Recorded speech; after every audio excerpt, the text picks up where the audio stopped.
Cristóbal Colón planteaba su proyecto de llegar a la India por Occidente, pero el proyecto requería, además de una buena dosis de ilusión y espíritu aventurero, una dosis no menor de conocimientos científicos, por lo que el proyecto fue sometido a una asamblea de hombres ilustrados que se reunió en Salamanca bajo la presidencia de Fray Fernando de Talavera.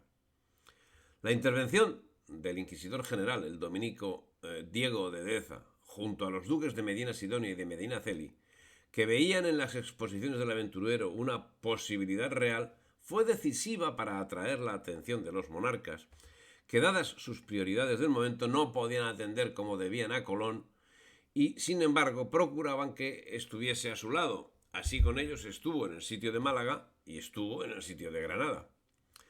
En estos mismos momentos, la actualización del Tribunal del Santo Oficio de la Inquisición en Aragón ocasionó algún disturbio que alcanzó su momento más crítico en 1485, cuando fue asesinado el inquisidor Pedro de Arbués, dentro de su propia casa y a pesar de que siempre iba provisto de su cota de malla.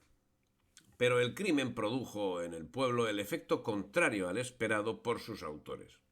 Se sucedieron motines que hubieron de ser acallados por las buenas artes del arzobispo de Zaragoza, Alfonso de Aragón, hijo natural de Fernando.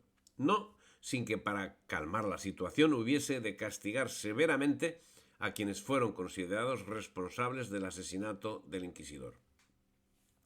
Luis de Santángel, escribano de Fernando el Católico; Gonzalo de Santamaría, asesor del gobernador de Aragón y autor de la crónica de Juan II; y Francisco de Santa Fe. Menudos tres nombres. También resultó reconciliado el vicecanciller Alfonso de la Caballería. La gravedad de la situación, provocada por el asesinato del inquisidor Arbués, destacó sobre otros asuntos que caldeaban el ambiente en Cataluña. En las revueltas de los remensas, los payeses acaudillados por un tal Juan Sala segaron la vida a algunos nobles y acabaron conformando un ejército que reclamaba el reconocimiento del rey Fernando el Católico, de quien se declaraban súbditos. Mientras tanto, en Italia se caldeaba el ambiente con la alianza de los príncipes italianos y el Papa Inocencio contra Nápoles, al observar que era difícil que Fernando pudiese recibir ayuda de España, dado el conflicto que existía en ese momento en Granada. Y en el reino de Granada el desasosiego era evidente. Corría el año 1485, cuando con Boabdil en poder de los reyes católicos, el zagal fue nombrado regente por Muley Hacén, que inmediatamente fue destituido por el flagrante regente. A poco moriría Muley Hacén, momento en que el zagal se proclamó rey con el título de Mohamed XII. Mientras, las tropas españolas tomaban Coín y Cártama, y poco después el que había sido nido del caudillo Omar Ben Hafsun, Ronda, que resistió 4 días de asedio. Corría el mes de mayo de 1485, cuando soldados españoles eran castigados por haberse propasado con las cautivas o con los soldados vencidos. Justo lo contrario había sucedido en Benamáquix, donde los sitiados asesinaron a varios cautivos. Las plazas se iban rindiendo conforme se acercaba el ejército español, sin que llegase a mediar pelea en gran número de ocasiones, ni aun en las plazas difíciles de sitiar. Hasta la propia Marbella pactó la rendición y la evacuación de la plaza, y Fuengirola directamente fue abandonada. Pero si las cosas marchaban sobre ruedas en el asunto de la reconquista, y sobre las ruedas una buena artillería, arma que resultó decisiva, todo se hacía posible gracias al sometimiento a que había sido puesta la nobleza.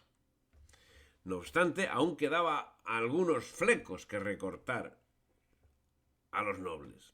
Así, el conde Rodrigo de Lemos se había hecho con la fortaleza de Ponferrada, rompiendo los acuerdos impuestos por los reyes católicos y amparándose en la distancia geográfica que mediaba entre Ponferrada y Granada.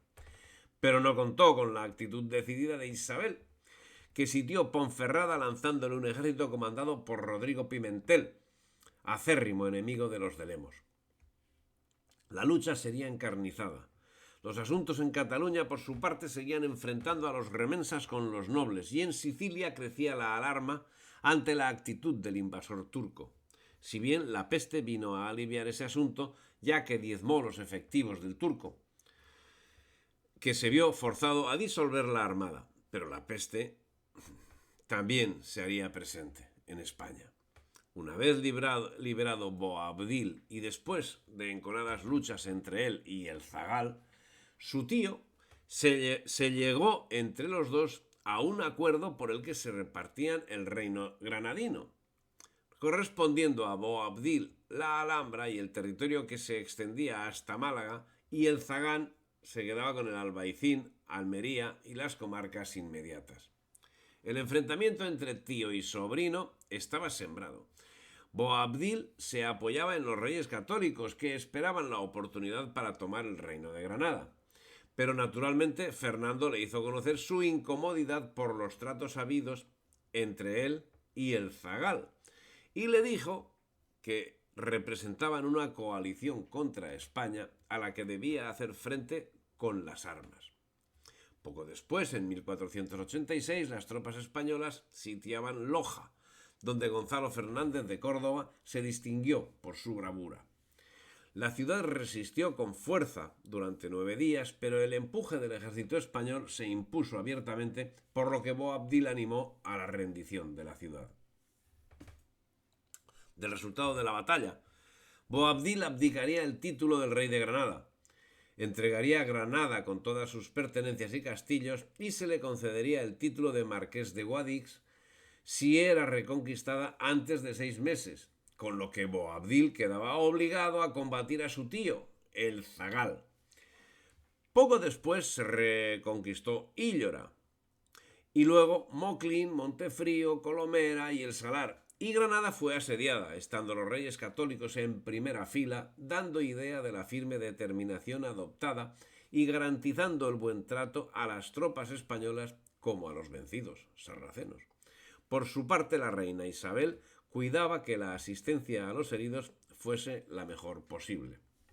El dinero para el pago de las tropas españolas escaseaba, por lo que tras talar toda la vega de Granada no se pudo seguir adelante, siendo licenciadas las tropas. El fantasma que alargó la reconquista 8 siglos volvía a manifestarse.